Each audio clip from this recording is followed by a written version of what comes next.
인사를 나누겠습니다. 하나님이 당신을 사랑하십니다.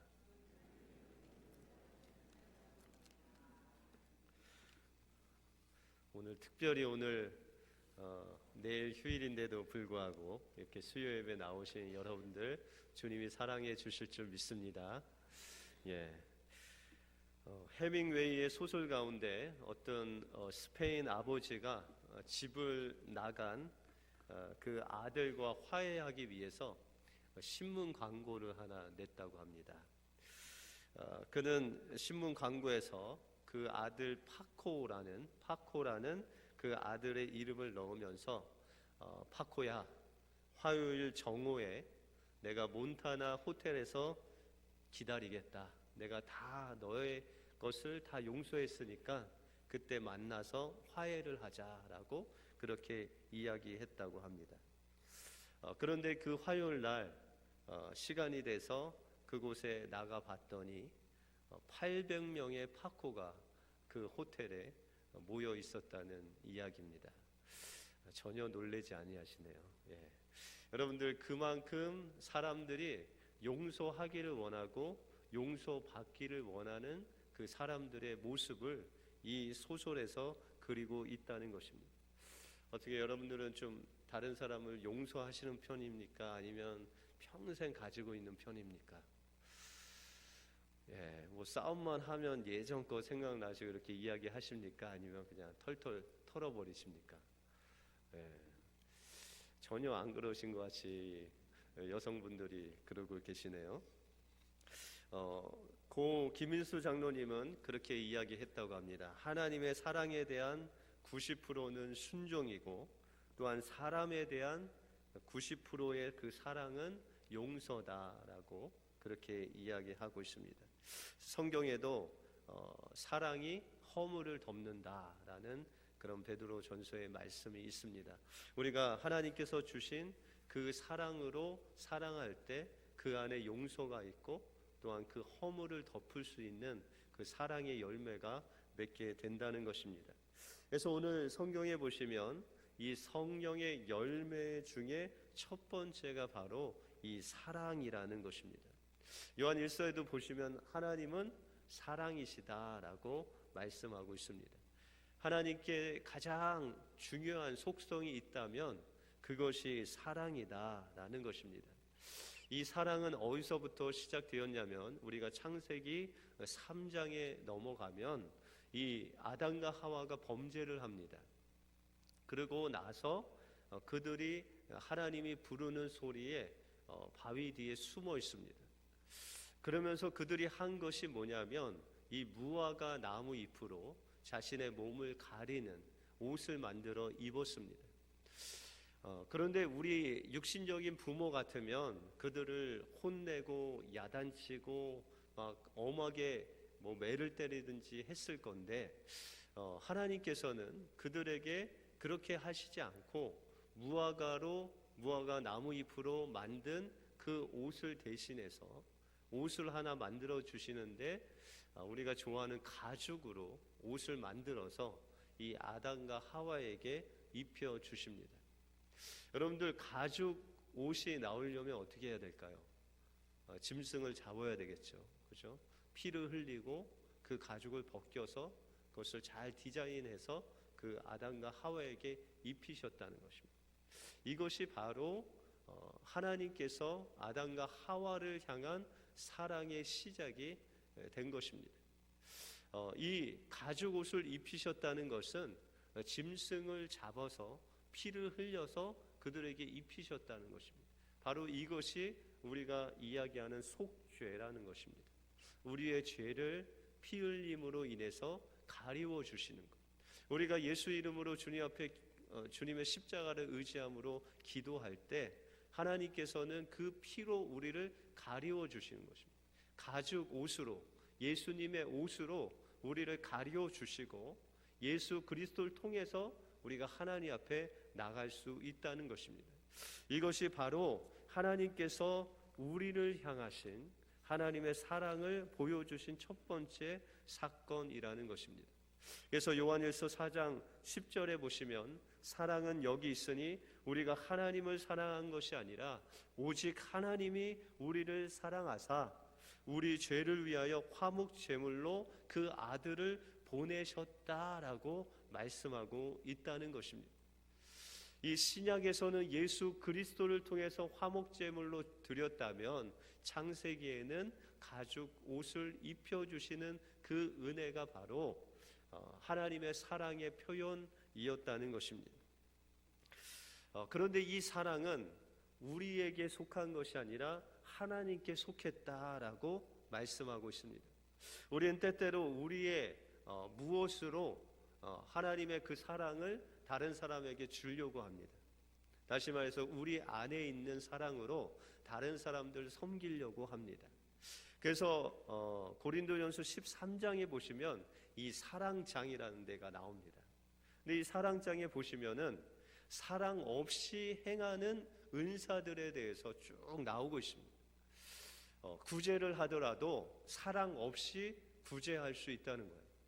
교회에서는 두 가지 구제가 있다는 거예요. 하나는 사랑으로 하는 구제와 사랑 없이 하는 구제도 있을 수 있다라고 말씀하고 있습니다.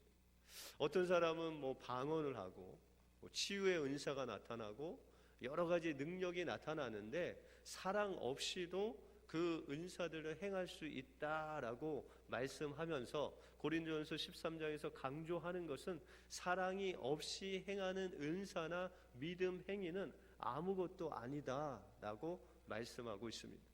심지어는 사랑 없이 행하는 방언은 그 꽹과리를 밤에 울리는 소리와 같다는 거예요. 여러분들 집 근처에 뭐 철길이나 이런 게 가까이 있는 분들이 있습니까? 제가 예전에 살던 곳이 그런 곳이었는데 처음에는 사람들이 그 얘기를 했는데도 아유 뭐 별거 아니겠지 하고 처음에 갔습니다. 그런데 2시쯤에 그 기차가 지나가면서 울리는 그 경적이 왜 이렇게 큰지 잠을 처음엔 깼습니다. 그런데 우리가 사랑 없이 행하는 그 은사들이 바로 그 밤에 꽹과리를 쳐서 우리의 잠을 깨우는 소리와도 같은 것으로 전락된다라고 말씀하고 있는 것입니다.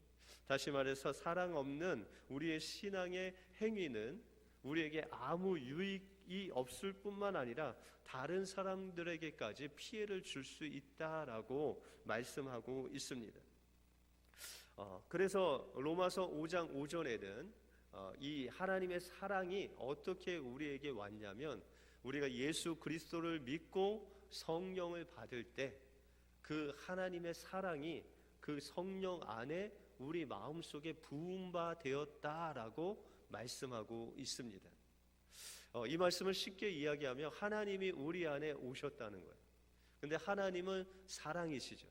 그러니까 우리 마음속에 그 사랑이신 하나님이 오심으로 하나님의 사랑이 우리 마음속에 부어졌다는 것입니다.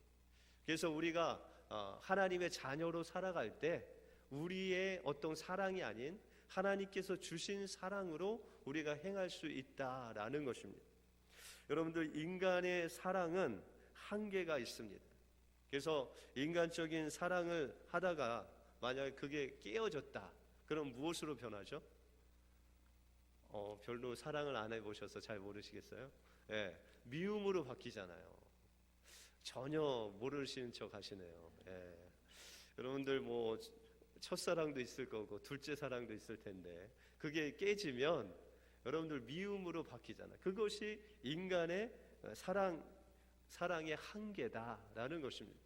여러분들 아무리 이제 신앙생활 하는데 뭔가 이 마음속에 저 사람만 없으면 좀 신앙생활 잘할 텐데 이런 분 계십니까? 우리 은혜교회는 없죠. 근데 저 다른 교회는 있는 것 같아요. 그러니까 그 사람만 없으면 내가 열심히 뭘 신앙생활 할 텐데 저 사람이 늘 걸려요. 그거는 하나님의 사랑으로 그 사람을 바라본 것이 아니라는 것입니다. 하나님께서 주신 사랑은 그 인간적인 사랑을 초월해서 갈 수 있는 사랑이라는 것입니다. 그러기 위해서 여러분들 예전에 하나님께서 우리를 얼마나 사랑했는지를 보시면은 연애를 하실 때 혹시 그 연애한 대상이 늘 생각나셨죠? 누워도 생각나시고 앉아도 생각나시고 전혀 그러시지 않았어요? 지금은 전혀 안 그러시죠? 그런데 여러분들, 하나님께서 우리를 사랑하시는 그 사랑의 모습이 바로 그거라는 거예요. 근데 제가 군대를 조금 짧게 갔다 왔어요. 무슨 말인지 아시겠죠, 남자분들은. 그래서 제가 아침에 출근하고 저녁에 퇴근했는데, 제가 처음에 군대 갈 때는 이 당구 숫자가 30이었습니다. 근데 나올 때는 150으로 나왔습니다.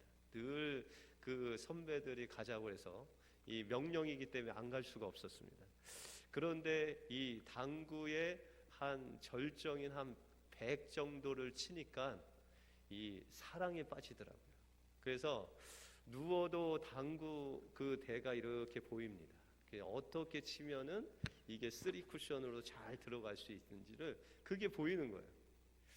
바로 사랑이라는 건 그래요. 여러분들 요새 여러분들은 골프나 아니면 다른 스포츠도 그렇게 빠지면은 잠잘 때 그게 보이는 겁니다. 여러분들, 하나님과의 사랑이 그 정도로 좀 빠지셔야 돼요. 여러분들 첫사랑 할 때는 그랬어요. 여러분들이 누워도 주님 생각, 일어서도 주님 생각, 뭘 할 때도 주님 생각밖에 없죠. 그런데 어느 정도 쭉 지나다 보면 그 사랑이 좀 식어지는 것을 느낍니다. 왜냐하면 우리 인간적인 사랑이 나오기 때문입니다. 그런데 우리가 오늘 성경에 보면 성령의 인도하심을 받으면, 성령의 지배함을 받으면 이 성령의 열매들이 맺힌다는 거예요. 우리의 인도가 아닌, 우리의 생각이 아닌 하나님께서 인도하시는 대로 우리가 가다 보면 하나님께서 그것을 이루신다는 거예요. 그래서 여러분들, 하나님께서 우리 마음속에 사랑을 주시면, 성령께서 함께 하시면, 예전에는 옆에 있는 성도님들을 무관심하게 그냥 지내보냈어요. 하나님의 사랑이 없을 때에는. 그런데 요즘에 쫙 그 옆에 있는 분의 얼굴을 보면, 저분이 좀 요새 기도 제목이 있나 라고 관심이 가져지는 것, 그것이 하나님께서 주신 마음이에요. 전에는 안 그랬는데 집사님을 보면 뭔가 해주고 싶어요. 뭔가 갖다 주고 싶고 뭘 주고 싶어요. 그러면 이제 하나님께서 주신 사랑이 마음속에서 막 싹 트는 거예요. 그래서 저 권사님을 보면 기도해 주고 싶고, 장로님을 보면 좀 힘든 일이 없으신가 좀 물어보고 싶고, 이렇게 서로의 관심을 자꾸 가져지게 만드는 것이 바로 성령의 역사라는 것입니다. 하나님께서는 여러분들이 어떻게 지내시는지를 궁금해하세요. 그래서 여러분들이 앉으나 서나 어떻게 신앙생활 할지를 늘 고민하시고 염려하시고 관심을 갖고 계신 분이 바로 하나님 아버지시라는 것입니다. 여러분들 자녀를 키울 때도 마찬가지죠. 저 자녀가 기침이라도 한번 하면 제가 어디 아픈가라고 생각하시잖아요. 늘 그 자녀에 대한 관심과 또한 염려가 늘 마음속에 있는 것이, 그것이 바로 하나님께서 우리를 사랑하시는 그 사랑이다라고 말씀해 주신다는 것입니다. 오늘은 일찍 마치려고 합니다. 여러분들, 성령의 열매 중에 그 사랑은 하나님께서 우리를 사랑하시는 그 사랑인데, 그 사랑은 용서부터 시작되는 사랑이라는 것입니다. 그런데 그 용서가 우리의 인간의 힘으로는 도저히 할 수 없는 그런 일이다라는 것입니다. 그러나 우리가 우리의 것을 십자가에 못 박고 주님께서 우리를 사랑하신 그 사랑, 그 사랑으로 그 사람을 위해서 기도하고 성령의 인도하심을 받을 때 하나님께서는 우리에게 주신 그 사랑으로 그 사람을 사랑할 수 있도록 인도해 주신다는 것입니다. 그것은 하나님이 우리를 사랑하시는 것 같이 우리도 그 사람을 사랑할 수 있는 그 사랑이 우리에게 공급되어 진다는 것입니다. 오늘도 하나님께서 주신 그 사랑 가지고 우리 서로를 사랑하고 관심 갖고 그들을 위해서 기도하시는 여러분들의 삶이 되시길 바랍니다. 우리 이 시간에 기도할 때 하나님, 하나님께서 우리를 사랑하시되 독생자를 주시기까지, 우리의 죄의 허물을 가리우기 위해서 독생자를 주시기까지 사랑하셨습니다. 그 사랑은 끊임없이 우리를 사랑하시고 관심 가져주시고, 하나님 우리가 어떻게 될까봐 하나님께서 늘 우리에게 초점을 맞추시고 계십니다.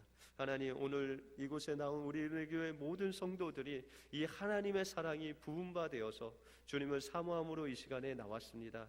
하나님, 그 사랑 가지고 하나님 이웃을 사랑하게 하시고 용서하게 하여 주시옵시고, 또한 그들에게 관심을 가지고 하나님의 사랑을 전할 수 있는 우리 은혜교회 모든 성도가 되게 해달라고 우리 주여 한번 외치시고 기도하겠습니다. 주여.